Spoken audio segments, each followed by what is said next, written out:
안녕하십니까. 오랜만에 앞에 이렇게 서게 된 것 같습니다. 10월 말에 제가 미국에 가서 1월 말에 들어와 가지고요. 이제 거의 한 석 달 만에 이 앞에 서서 성도님과 교제를 나누게 돼서요. 참 이 시간이 얼마나 소중하고 귀한지에 대한 부분들을 많이 느끼게 됐고, 미국에서도 이제 제가 녹화랑 이런 것들을 좀 같이 하다 보니까 이제 본의 아니게 또 뭐 나름 같이 하는 게 함께 하는 게 또 좋기도 해서 이제 예배 매주마다 같이 참여를 했습니다. 티는 안 나더라도 같이 듣고 같이 찬송 부르고 기도하고 그렇게 했었습니다. 하여튼 이렇게 직접 얼굴 보고 또 이렇게 나눌 수 있어서 더 감사가 되는 것 같습니다. 오늘은 하나님의 계획이라는 제목으로 함께 말씀을 좀 나누면은 좋을 것 같고요. 네. 요 그래프는 이제 우리나라 종교인의 비율의 추이입니다. 제일 위에 까만색으로 되어 있는 게 소위 말하는 종교가 없는 사람들, 무교라고 보통 얘기를 하죠. 무교이고요. 왼쪽부터 이제 1998년도의 통계고요. 제일 오른쪽이 2022년의 통계입니다. 이 통계의 추이를 보면 어떤가요? 무교인 사람들이 점점 늘어나고 있는 추이고요. 그리고 우리나라는 그래도 이제 오랜 역사를 가진 불교가 그래도 아직은 제일 많은 종교의 비중을 차지하고 있습니다. 98년도에는 23.5%가 불교였고요. 개신교, 그러니까 보통 얘기하는 기독교는 20.7%, 가톨릭이 7.5% 정도 됐는데 최근에 지금은 더 줄었을 것 같은데 어쨌든 2022년 통계는 불교가 16.3%, 기독교가 15%, 그리고 가톨릭이 5.1%. 그래서 총 뭔가를 믿는 사람들이 한 36% 정도 되고 그렇지 않은 사람들이 한 63% 되는. 그래서 오히려 종교를 가지지 않는 사람이 더 많은, 점점 더 그런 사람들이 많아지는 추이를 보여주고 있습니다. 세상에는 참 많은 종교가 있죠. 그리고 우리나라에도 참 많은 종교들이 있습니다. 여기에 집계되지 않은 희한한 종교들도 참 많이 있고요. 그리고 이런 거 집계할 때 이단들은 어떻게 통계가 내지는지는 모르겠습니다만은 아마 그들도 개신교 안에 포함되어 있지 않을까 생각은 드는데 어쨌든 뭐 그런 우리가 알지 못하는 종교들도 굉장히 많이 포함되어져 있습니다. 요 표는 이제 세계의 통계입니다. 왼쪽이 98년이고요. 똑같이 맞춰보려고 오른쪽이 22년도 1998년과 2022년도의 통계를 이렇게 또 한번 준비를 해봤습니다. 여기서도 추이를 보면은 뭐가 많이 늘어났나요? 여기 보면은 non-religious라고 이제 종교를 가지지 않은 사람이 98년도에는 13.48% 위에서 세 번째거든요. 그랬는데 이제 22년이 되면서 16.41%로 또 종교를 가지지 않는 사람이 전 세계적으로도 점점 이렇게 늘어나고 있다는 걸 볼 수 있고요. 기독교 여기서 이제 제일 위에가 기독교인데 98년도에 32.47%였는데 이제 22년도에는 30.03%. 여기에 기독교는 가톨릭과 개신교, 소위 말하는 저희가 믿고 있는 이 기독교와 이렇게 포함되어 있는 그런 수치인 것 같습니다. 가톨릭이 별도로 없는 거 봐서는요. 그래서 오히려 유럽이나 이런 쪽 가톨릭이 더 많기도 하고요. 그래서 일단은 거기에 같이 함께 포함된 수치입니다. 2등이 뭔가요?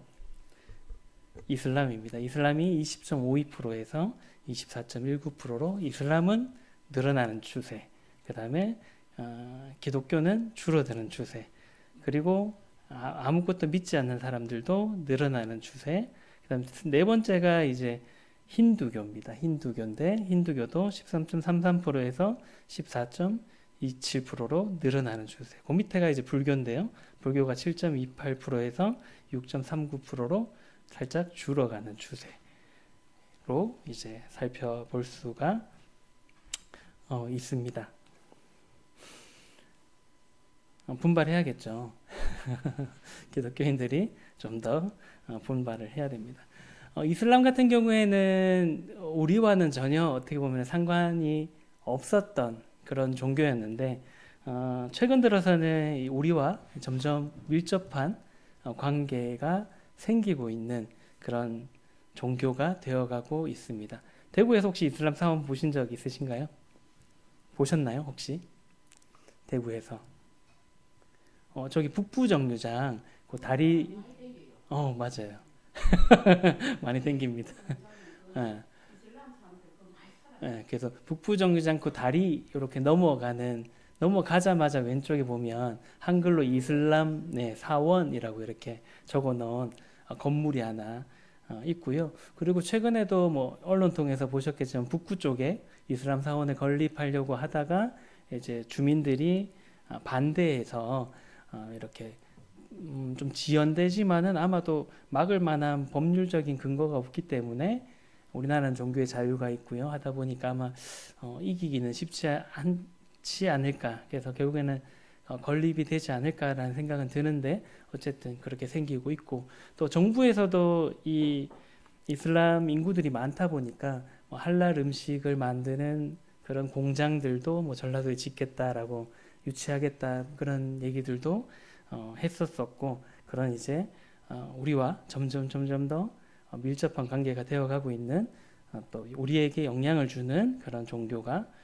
되어가고 있는 것 같습니다. 여기 이제 많은 종교들이 있는데요. 우리가 모르는 뭐 종교들도 있고요. 이러한 종교들과 우리가 믿고 있는 이 기독교 하나님과는 어떤 차이가 있을까요? 한번 생각해 보신 적 있나요? 저는 이제 어릴 때부터 이런 기독교 집안 안에서 기독교의 문화 안에서 자라왔다 보니까 사실은 이제 다른 종교가 어떤 종교인지 또 어떤 것을 구체적으로 믿고 있는지에 대한 부분들은 잘 알지는 못합니다만은 오늘은 그 창세기 말씀을 통해서 다른 종교들과 기독교의 그런 차이점에 대해서 함께 또 생각해 보면 좋을 것 같고요. 또한 우리가 믿는 하나님과 다른 이 종교에서 믿고 있는 그 신들과의 차이 어떻게 다른지 또 그러면서 이제 하나님의 사랑이 또 얼마나 크신지에 대해서 함께 생각해 보고 또 감사하는 시간들이 되면은 좋을 것 같습니다. 창세기 3장 5절에서 6절까지의 말씀인데요.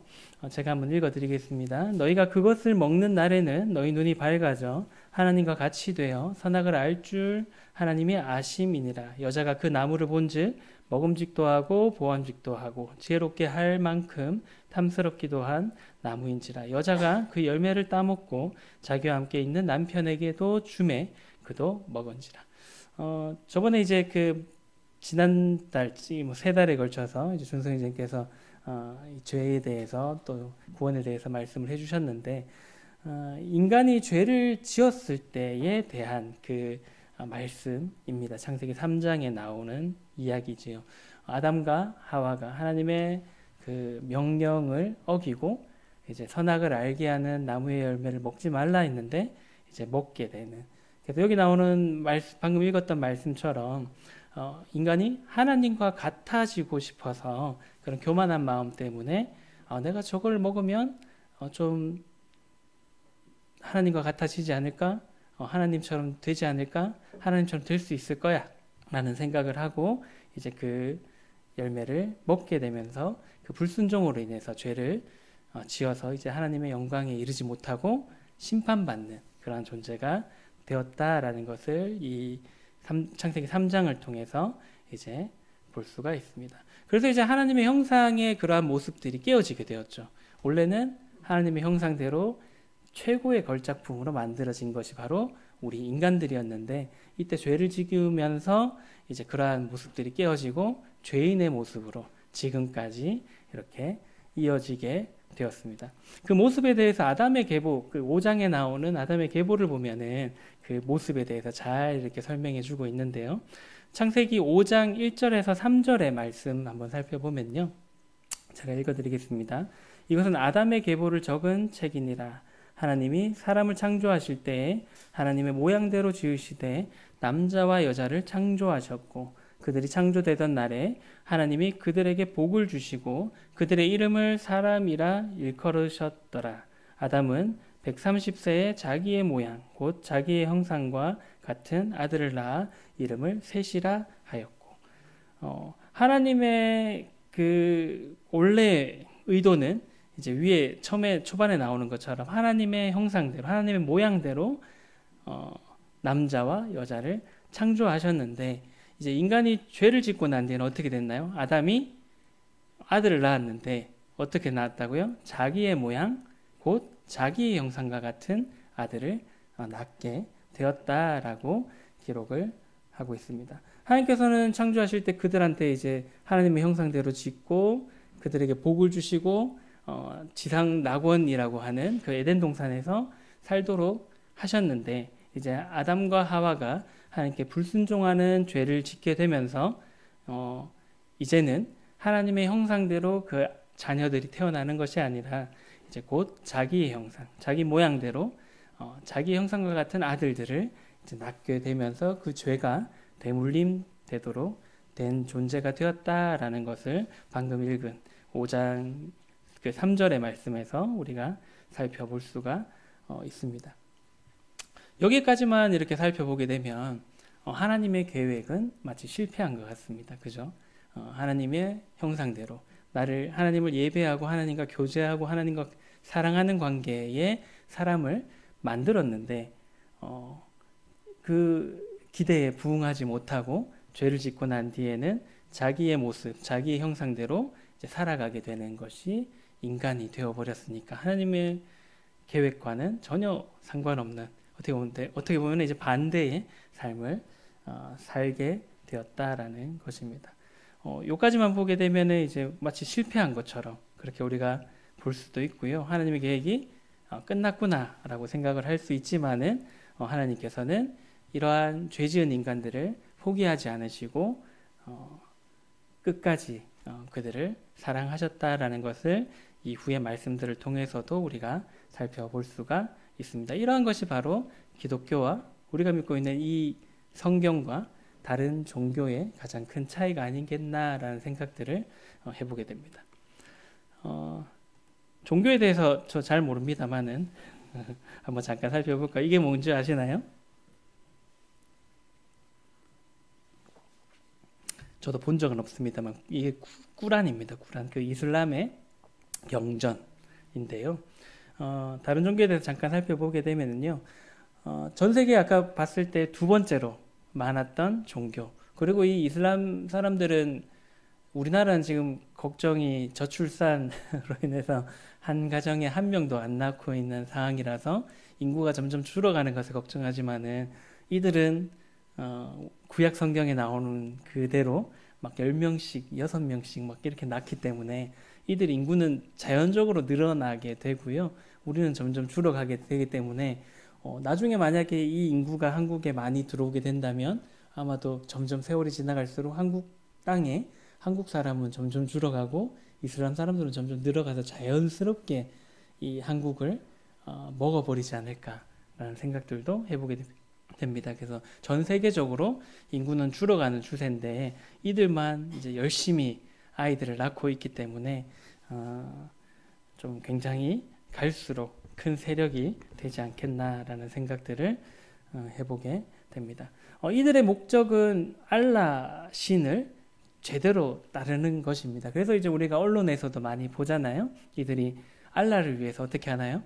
몸에 폭탄을 막 메고 자살하는 것도 기꺼이 합니다. 왜 그러냐면 알라를 위해서 죽으면 천국에 가서 수많은 미녀들과 또 많은 재물들을 가지고 행복하게 살 수 있다라고 이들은 믿기 때문에 그런 것들을 이제 기꺼이 희생하는 것에 두려워하지 않는 자들이 바로 이들입니다. 그래서 알라를 따르지 않는, 또 알라를 자기의 신을 반하는 사람들에 대해서 기꺼이 자기의 목숨을 내어놓는 그러한 사람들이, 그 종교가 바로 이 이슬람이다라는 것입니다. 그래서 굉장히 이제 테러에 대한 부분들에 대한 위험이 있기 때문에 이제 조금 사람들이 반감을 가지고 있긴 합니다만은 또 좋은 모습으로 지장해서 여러 나라에 이렇게 침투하고 있기도 합니다. 이들의 목적은 이제 신의 뜻을 따르는 것이고요. 또 신성한 법인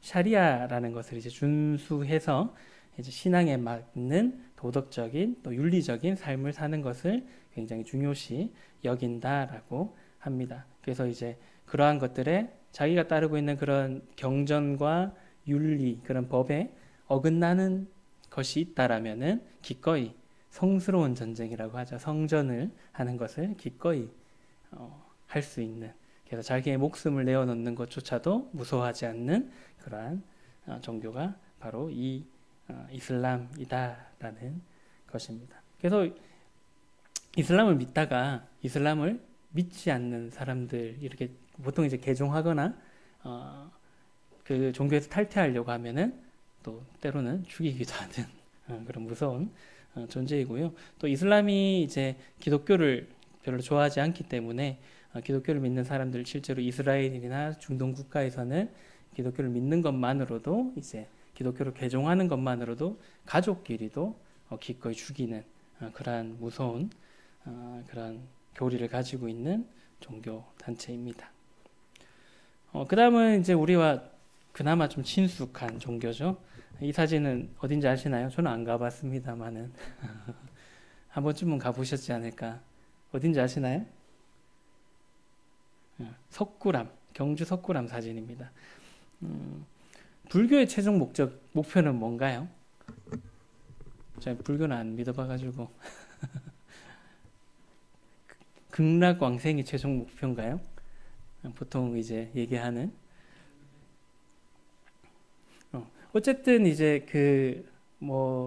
보통 얘기하는 게 그런 고통과 집착을 벗어난 완전한 자유와 깨달음을 얻는 열반의 단계에 이르러서 이제 도달해서 이제 모든 그런 상황과 상관없이 고통과 그런 것에서 해탈하고 이제 진정한 평화와 지혜를 얻는 것, 부처님과 같아지는 그러한 것들을 이제 추구하는 것으로 알고 있습니다. 그리고 이제 최종적으로 이 땅에서 잘 살아서 나중에 다시 태어났을 때 윤회사상을 보통 얘기를 하잖아요. 그래서 그런 윤회사상을 믿기 때문에 이제 올바른 생각을 하고 올바른 말을 하려고 하고 올바른 행동을 하려고 하는, 보통 찾아보니까 팔정도의 길이라고 하더라고요. 그런 올바른 길을 따라 살아가는 삶을 굉장히 중요시 여긴다라고 합니다. 그래야 이제 잘 살아야 이 생애에 잘 살아야 다음 생애에 또 좋은 그런 집안에 또 좋은 사람의 모습으로 이렇게 태어날 수 있다라고 믿기 때문에 이 생애의 삶을 굉장히 잘 살려고 이제 노력하는 것이 이 불교에서 가르치는 부분이다라고 여겨집니다. 그 다음은 이제 힌두교인데요. 힌두교는 이제 인도 쪽에서 많이 성행하고 있고요. 힌두교는 오히려 우리와는 조금 오히려 이슬람보다도 먼 종교, 좀 접하기 쉽지 않은 종교가 아닌가라고 생각을 해보게 됩니다. 힌두교의 궁극적인 목표는 자유와 해탈인 모크샤에 도달하는 것이 목표라고 합니다. 이 모크샤라는 것은 도덕적인 삶, 또 물질의 번영, 또 정서적인 충족, 그런 이제 쾌락적인 부분들을 추구하는 것을 말하고요. 또 힌두교는 굉장히 포용력이 좋아서 원래는 아니었는데 이제 불교와 같이 윤회 사상을 동일하게 믿고 있습니다. 그래서 이렇게 사는 것이 신과 이렇게 하나가 되는 그러한 일이다라고 믿고 있고요. 그래서 다양한 수행 방법인 힌두교에서 나온 게 바로 명상, 요가 이런 것들인데요. 그래서 기도와 봉사하는 것을 통해서 신과 더 가까워지고 신과 합의를 이룰 수 있다라고 믿고 있는 종교입니다. 힌두교는 이제 우리가 아는 것처럼 소를 또 신으로 모시고 있기 때문에 그 맛있는 소고기를 먹지 않습니다. 그래서 한 번씩 이제 인도에서 오시는 분들 보면 이제 소고기를 먹지 않고 다른 육류들을 이렇게 먹는 그런 모습들도 볼 수가 있습니다. 이러한 종교들의 특징은 무엇인가요? 어떻다라고 생각을 하시나요? 전 세계에서 45%의 사람들이 믿고 있는 그러한 종교들, 대부분의 종교들은 어떤 것을 추구하고 있나요? 일단은 선행하는 것, 착하게 살아야 되고 바른 말 해야 되고 또 그런 바른 행동들을 하는 것을 보통 얘기를 합니다. 그래서 이제 그렇게 잘 살았을 때 신과 조금씩 가까워질 수 있다라고 이제 믿고 있고 또 가르치고 있습니다. 그리고 이제 또한 많은 종교들이 신을 무서운 존재로서 그러한 것들을 하지 않으면 나에게 벌 주시고 또 막 어렵게 하고 심판하고 뭐 그러한 무서운 두려움의 대상으로 또 여기거나 또 자신들이 믿는 신의 기쁨을 위해서 이렇게 노력해야 된다라는 것을 이제 가르치고 있습니다.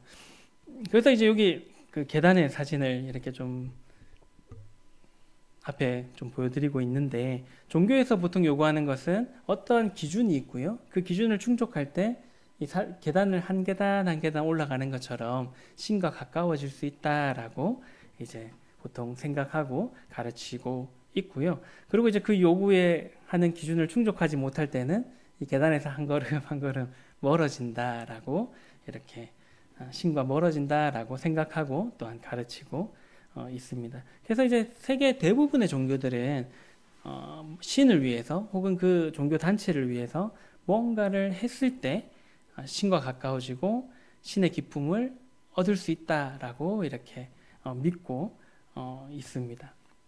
물론 이제 기독교도 우리나라의 기독교는 좀 더 그런 성격이 좀 기복신앙이라고 보통 얘기를 하죠. 그런 것들이 좀 강하기는 한데요. 기독교 속에서도 이제 하나님을 믿고 있다라고 말하는 사람들 중에서도 뭔가를 좀 해야 하나님과 조금씩 조금씩 가까워진다라고 생각하는 사람들이 물론 있기는 합니다. 그래서 새벽기도 가면은 내가 뭔가 좀 하나님과 가까워진 것 같고 성경을 좀 더 열심히 읽으면 하나님과 좀 더 가까워진 것 같고 오늘 기도를 하면 좀 더 하나님과 가까워진 것 같고 또 혹은 오늘 몸이 안 좋아가지고 교회 못 가면 하나님과 좀 멀어진 것 같고 뭐 이런 생각들을 하는 것도 물론 기독교 속에서도 있습니다만은 그러한 것들은 이제 잘못 알고 있는 그러한 부분이고요. 어쨌든 간에 대부분의 종교는 뭔가 내가 신을 위해서 또 그 종교를 위해서 그 단체를 위해서 뭔가 했을 때 조금 더 그 신앙이 자라가고 그 신과 가까워진다라고 생각을 하고 있습니다. 하지만 이제 성경에서는 이렇게 살아가는 것에 대해서 말씀하고 있지는 않고요. 아담의 계보에서도 이러한 부분들을 발견할 수 있는데 그 5장 3절 이후에 나오는 아담의 그 계보, 아담의 족보에 대해서 함께 잠깐 살펴보면 좋을 것 같습니다. 5장 3절부터 31절까지의 말씀 제가 한번 읽어 드리겠습니다. 아담은 130세에 자기의 모양 곧 자기의 형상과 같은 아들을 낳아 이름을 셋이라 하였고 아담은 셋을 낳은 후에 800년을 지내며 자녀들을 낳았으며 그는 930세를 살고 죽었더라. 셋은 105세에 에노스를 낳았고 에노스를 낳은 후 807년을 지내며 자녀들을 낳았으며 그는 912세를 살고 죽었더라. 에노스는 90세에 게난을 낳았고 게난을 낳은 후 815년을 지내며 자녀들을 낳으며 그는 905세를 살고 죽었더라. 게난은 70세에 마할랄레를 낳았고 마할랄레를 낳은 후 840년을 지내며 자녀들을 낳았으며 그는 910세를 살고 죽었더라. 마할랄렐은 60세에 야렛을 낳았고 야렛을 낳은 후 830년을 지내며 자녀를 낳았으며 그는 895세를 살고 죽었더라. 야렛은 162세에 에녹을 낳았고 에녹을 낳은 후 800년을 지내며 자녀를 낳았으며 그는 962세를 살고 죽었더라. 에녹은 65세에 무드셀라를 낳았고 무드셀라를 낳은 후 300년을 하나님과 동행하며 자녀들을 낳았으며 그는 365세를 살았더라. 에녹이 하나님과 동행하더니 하나님이 그를 데려가심으로 세상에 있지 아니하였더라. 무드셀라는 187세에 라멕을 낳았고 라멕을 낳은 후 782년을 지내며 자녀를 낳았으며 그는 969세를 살고 죽었더라. 라멕은 182세에 아들을 낳았고 이름을 노아라 하여 이르되 여호와께서 땅을 저주하심으로 수고롭게 일하는 우리를 이 아들이 안위하리라 하였더라. 라멕은 노아를 낳은 후 595년을 지내며 자녀를 낳았으며 그는 777세를 살고 죽었더라. 아담의 계보를 살펴보면 아담으로부터 노아까지 몇 명의 이름이 나오나요? 빨리 한번 세어보시겠어요? 총 10명의 이름이 나옵니다. 이때는 이제 한 세대가 굉장히 텀이 길죠. 한 900년. 지금은 우리 한 세대를 한 100년 길어봐야 이제 저희가 요즘엔 좀 오래 사시는 분들이 많이 있는 것 같던데, 어쨌든 많이 살아봤자 한 110세, 진짜 많이 사시면 120세, 뭐 이 정도 사시는 것 같던데 요즘에는요. 어쨌든 한 세대를 지금 우리는 한 80년에서 100년 정도 길게 봐도 그런데, 이때는 이제 보통 지금 마지막에 나왔던 라멕이 좀 단명한 편이죠. 777세에 죽었으니까요. 짧게 살았는데 어쨌든 그때는 거의 900세 가까이 살았던 시대이다 보니까 이제 한 대가 엄청 깁니다. 어쨌든 이제 그 아담의 계보를 살펴보면 아담으로부터 노아까지 10명의 이름이 나오게 되고요. 이 10명의 그 아담의 자손들의 이름의 그 히브리어의 의미를 함께 이렇게 하나씩 살펴보면, 하나님께서 이 아까 살펴봤던 창세기 3장에서 뱀에게 저주하실 때 이제 여자의 후손으로부터 이제 구원을 얘기를 하셨잖아요. 그 이후에도 하나님께서 이 구원의 계획을 계속 가지고 계셨고 준비하셨음을 우리가 알 수가 있게 됩니다. 10명을 한번 정리를 해봤는데요. 아담의 이름의 뜻은 우리가 잘 아는 것처럼 사람입니다.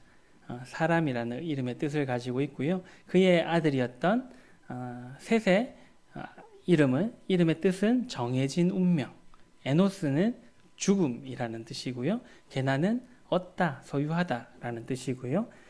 마할랄렐은 이제 찬송받으실 하나님이라는 뜻입니다. 그리고 야렛은 내려가다라는 뜻이고요. 에녹은 받쳐지다, 봉헌하다라는 뜻의 이름입니다. 무드셀라는 죽음이 무엇인가를 가져오다, 죽음이 뭔가를 가져오다라는 뜻이고요. 라멕은 안식이라는 뜻이고, 노아는 위로와 안식이다라는 안식의 뜻을 가지고 있습니다. 이것을 한번 그 순서대로 이 뜻을 이어보면 어떤 말이 될까요?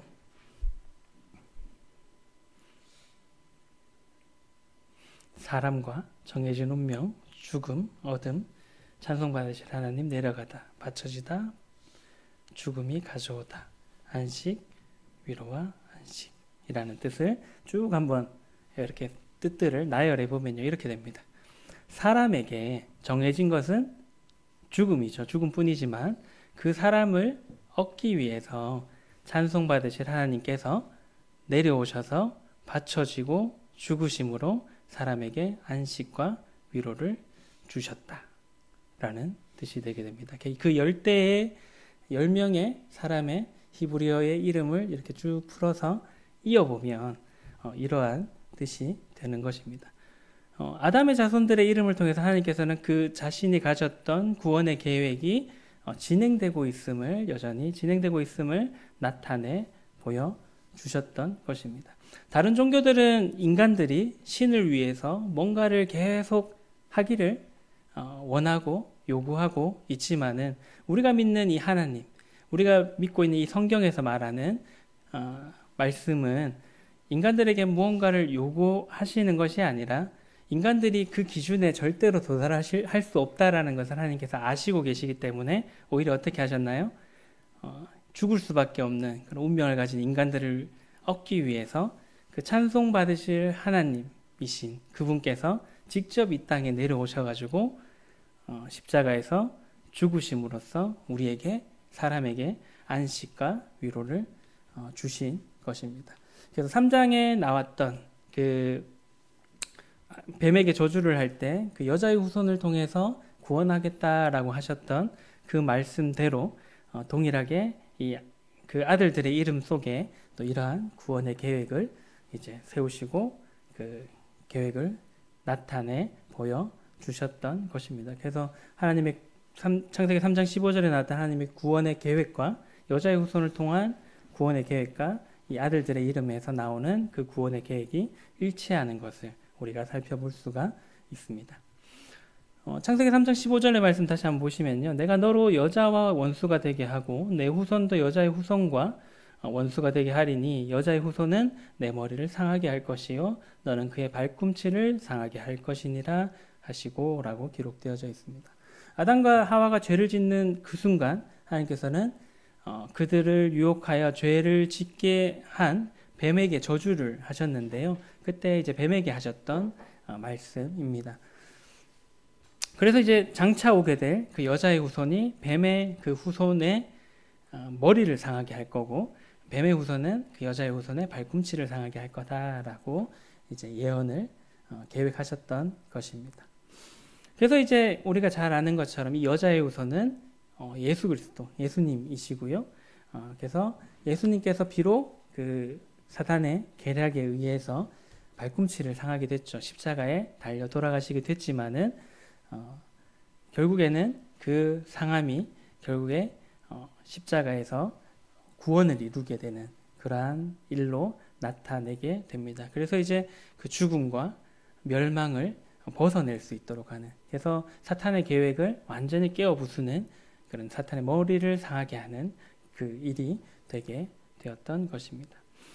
그래서 인간은 죄로 인해서 죽음과 멸망을 피할 수 없는 그런 존재가 되었지만은 하나님께서는 우리를 구원하시기 위해 친히 이 땅에 내려오셨고요. 우리가 절대로 그 구원을 이룰 수 없는 것을 아셨기 때문에 그래서 예수님께서 십자가에서 희생되심으로써 우리는 죄와 심판에서 벗어나서 영원한 안식을 누릴 수 있게 되었다라는 것을 보여줍니다.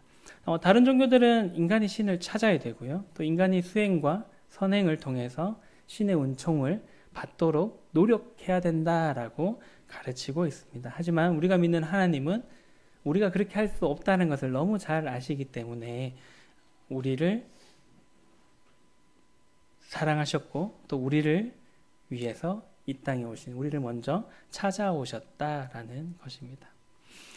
로마서 5장 8절의 말씀에 보시면 우리가 아직 죄인 되었을 때 그리스도께서 우리를 위하여 죽으심으로 하나님께서 우리에 대한 자기의 사랑을 확증하셨느니라 라고 이제 말씀하고 있습니다. 우리가 아직 죄인 되었을 때, 아직 우리가 죄 가운데 있을 때 우리를 먼저 사랑하셨고 또 예수 그리스도를 이 땅에 보내심으로써 또 그 아들을 죽이심으로써 우리에 대한 사랑을, 자신의 사랑을 나타내 보여 주셨다라는 것입니다. 다른 종교들은 신의 심판을 두려워해야 된다라고 말하고 있지만 우리가 믿는 하나님께서는 이 사랑과 용서를 베푸시는 그런 분이십니다. 물론 이제 하나님께서도 공의로운 분이시기 때문에 죄와 함께 하실 수 없는 분이시기 때문에 이 죄에 대해서 심판을 하시는 분이십니다. 하지만은 동시에 방금 살펴본 이 말씀과 같이 예수 그리스도를 통해서 구원의 길을 이미 마련하셨기 때문에 우리가 이 죄와 멸망으로부터 심판으로부터 피할 수 있는 길을 준비하셨다라는 것입니다. 그래서 이제 하나님을 모르는 사람들이 그렇게 얘기하죠. 어떻게 사랑의 하나님이 심판을 할 수 있냐? 인간을 사랑한다고 만들어 놓고 그들 어떻게 지옥 보낼 수 있냐라고 말하지만 실제로는 하나님께서 이미 천국 갈 수 있는 길과 방법을 다 마련해 놓으셨고 충분히 피할 길을 마련해 놓으셨는데 그러한 것들을 이제 본인들이 믿지 않았기 때문에 가는 것 뿐인데 이제 그렇게 하나님과 또 기독교에 대해서 비판할 때 그러한 말들을 많이 하기도 합니다. 하지만 다른 종교와 달리 하나님께서는 친히 자신의 독생자를 희생하면서까지 이 길을 마련하셨다라는 것입니다. 요한복음 3장 16절에 보시면 하나님이 세상을 이처럼 사랑하사 독생자를 주셨으니 이는 그를 믿는 자마다 멸망하지 않고 영생을 얻게 하려 하심이라 라고 이제 말씀하고 있습니다. 예수님께서 십자가에서 우리 죄를 대신 지셨고요. 또 그를 믿는 자마다 영원한 생명을 얻게 된다라고 말씀하고 있습니다. 이제 세상의 많은 종교에서는 인간이 신을 위해서 희생해야 된다라고 가르치고 있지만은 우리가 믿는 하나님은, 우리가 믿는 이 성경에서는 우리를 구원하시기 위해서 친히 신이 되는 그 분께서 희생하셨다라고 말씀하고 있는 것입니다. 기독교의 핵심은 이러한 은혜와 사랑이다라는 것입니다. 그래서 우리는 스스로 구원할 수 없는 그러한 존재지만은 하나님께서 그러한 것을 아시고 먼저 우리를 사랑하시고 우리를 구원하셨다라는 것이 이 성경에서 말씀하고 있는 부분이다라는 것입니다. 그래서 하나님께서는 창세기부터 우리를 위한 구원을 계획하셨고요. 또 준비하셨고요. 그래서 예수 그리스도께서 이제 그 계획대로 이 땅에 오셔서 우리를 위해서 십자가에서 희생되셨고 또 그 결과로 우리는 죽음과 죄와 심판으로부터 자유롭게 되었다라는 것을 성경에서 많은 곳에서 성경의 많은 부분에서 우리에게 가르쳐 주시고 말씀해 주고 있다라는 것입니다. 그럼 우리는 어떻게 해야 될까요?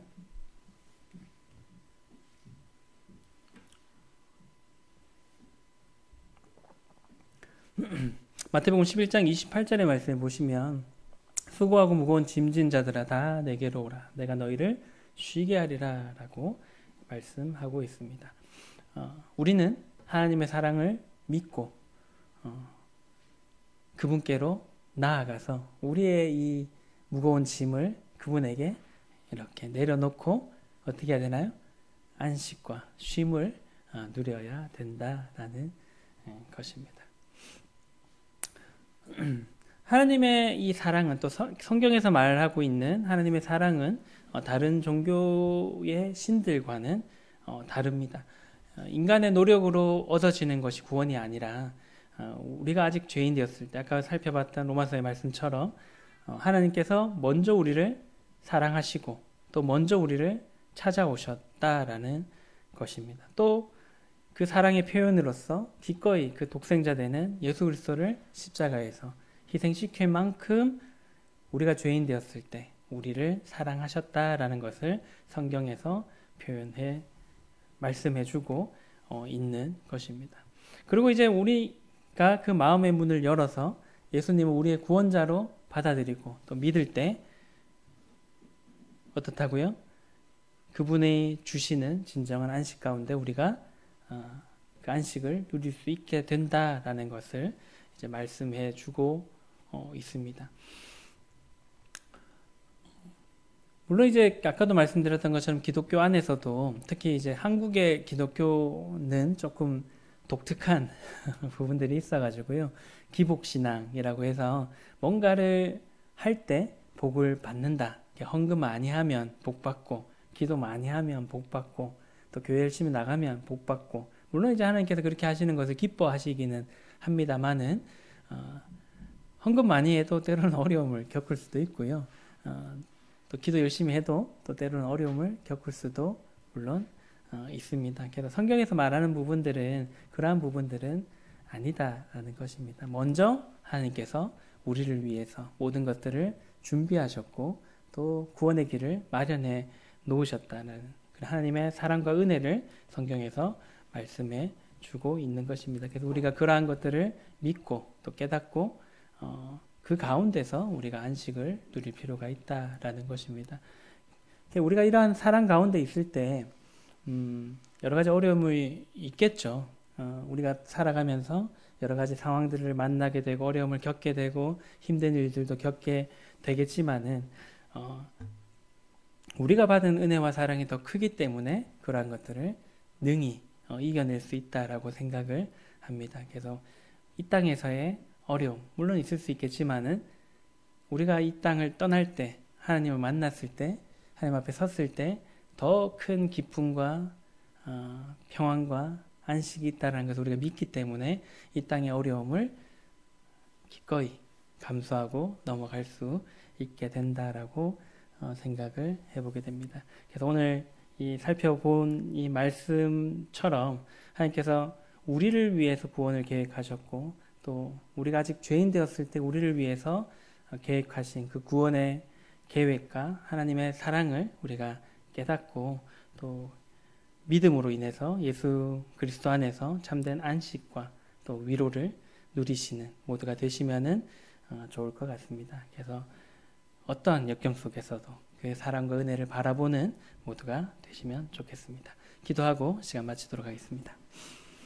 사랑해 주님 감사를 드립니다. 참 우리가 무엇이기에 참 우리를 위해서 그런 구원의 계획을 하시고 우리를 사랑하셨는지 참 감사하다는 말밖에 드릴 말씀이 없음을 고백을 드립니다. 참 우리가 그 사랑을 알고 또 깨닫고 믿음으로 인해서 이 세상이 어떻게 바뀌어가고 어떻게 돌아가든지 상관없이 감사하고 또 주님 안에서 평안과 안식을 누리는 자들이 될 수 있도록 인도하여 주시기를 간절히 원합니다. 무엇보다도 그 큰 하나님의 사랑을 모두가 깨달을 수 있도록 하여 주시고 또 그 사랑을 깨닫고 믿음으로 인해서 구원받는 또 그 구원의 은혜 가운데 살아갈 수 있는 모두가 될 수 있도록 인도하여 주시기를 원합니다. 또 돌아오는 또 일주일의 삶 가운데서 우리가 받은 은혜와 사랑이 얼마나 큰지를 기억하고 또 그 은혜와 사랑 가운데 살아가는 또 그 가운데서 기쁨과 평안과 안식 가운데서 살아가는 모두가 될 수 있도록 인도하여 주시기를 원합니다. 이 시간 함께 하심을 감사를 드리며 예수님 이름으로 기도드렸습니다. 아멘.